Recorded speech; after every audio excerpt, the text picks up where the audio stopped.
It's a privilege for me to introduce two Southampton legends onto this stage. Please put your hands together and welcome Benali and Mathew Tissier.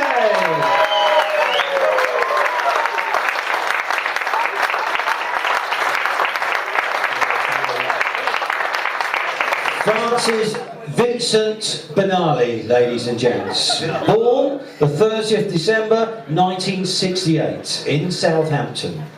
And between 1988 and 2005 he made 311 appearances for the Super Saints, scoring 1 goal.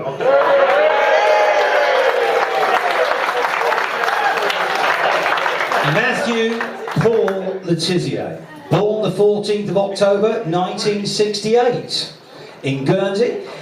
Between 1986 and 2002 he made 443 appearances, scoring 162 goals for the Saints. That was only league. That was only league. That's right, yeah. He was the 6th player to score 100 Premier goals. Okay, let's go back to the early days. Obviously, there's a lot of parallels in their lives. They're nearly the same age. They both joined Saints around about the same time. Grew up together at Southampton at the Dell there, trained together and did all that sort of thing. Now, Francis was once described by a news reporter as his distribution was somewhat wayward. His crosses rarely reached their target, but his defending and application was quality. 1 out of 3 is not bad, is it? Are you sure that was a reporter and not his manager? On the other hand, Mathew was an attacking midfielder with exceptional technical skills, lacks in work rate, and his tackling needs a lot to be desired. That's 1 out of 3 as well. Yeah, that was it. The compliment. I tell you what, if you'd have put me and Franny together, we would have been worth millions. So yeah, it was brilliant for me. I was 17 years of age, made my debut. Game goes really well. If anyone was there that night, we won the game 2-0. I had a quite good game out of the right wing.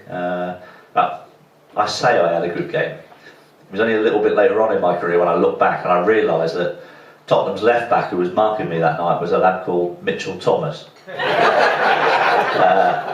I didn't actually have to be that good, but it was brilliant for me. You know, imagine me, 17 years of age, I made my debut in the First Division, all my family up in the stand. Just absolutely phenomenal. There was one disappointing part of the evening which I do remember to this day. I remember it. And if this has ever happened to any one of you lads, right, when you're playing football, you will sympathise with me here. 5 minutes from the end of the game, I got cramp in both my hamstrings at the same time. Yeah, right? that happened to me when I was playing in an FA Cup, not an FA Cup, but a Southampton Senior Cup final up the Dell. I had cramp. It was in extra time though, so but carry on, Matt. Yeah, go on. What was I saying? Cramp. Oh yeah. It was a bit disappointing actually because no one noticed. Right?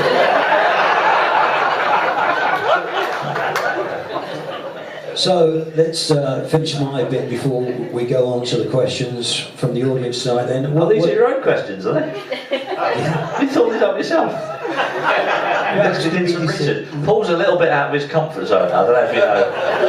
He's very, very comfortable when he's behind there, spinning the decks. But he's a little bit nervous now. So nothing to hide behind. Yeah, absolutely. That's probably the reason why he's dressed like that as well. Karen, how could you let him go out like that? Look at me in front of him. Do you know what I mean? Normally when I turn up at work on a Saturday and I ain't got a tie on, I'm normally the scruffiest bloke there. Not tonight, eh? I was going to say, you are the last person to be taking the mick out of somebody for dress sense, that's for sure. I've got my pyjamas on underneath. Exactly. Best memories? Best memory, best game, best moment. There's so many. Seriously, I mean, tell us a few. Being signed as a schoolboy, playing at Wembley in the ZDS Cup final for Saints, albeit losing unfortunately. Walking out of Wembley in front of that crowd, making your debut. Personally, not so much professionally, but a testimonial night at the Dell, walking onto the pitch with my family, the children. It was an absolutely Yeah, that was a brilliant night, wasn't it? Yeah, where did that goal come from? What's a brilliant Right footer. The best, one of the best goals in the Dell. Easy. Do you want me to talk you through it? It's only a friendly, you know. It's only a friendly. Good goal, eh? You're not wrong, any. How long we got? I've no idea. Tim Flowers is in goal, by the way. I'm going to tell you about it because he's got hundreds to tell you. I've only got one. He was desperate to save that. No, it's and I think a memory. Although I wasn't part of the first 16,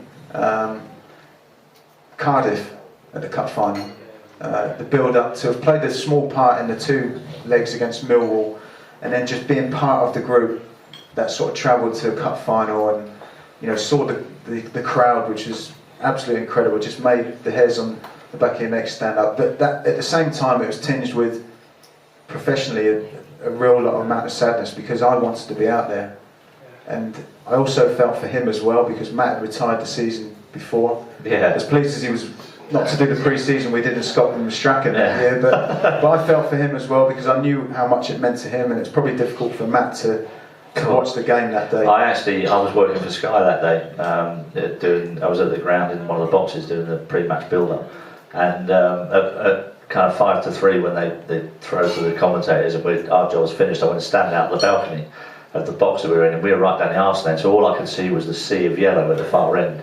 And when they sang the songs at the start, and obviously I'd retired a year earlier, I thought, why did I do that? And I stood there on the balcony and I cried my eyes out. I did, yeah. Lovely. Round of applause then, please, ladies and gents.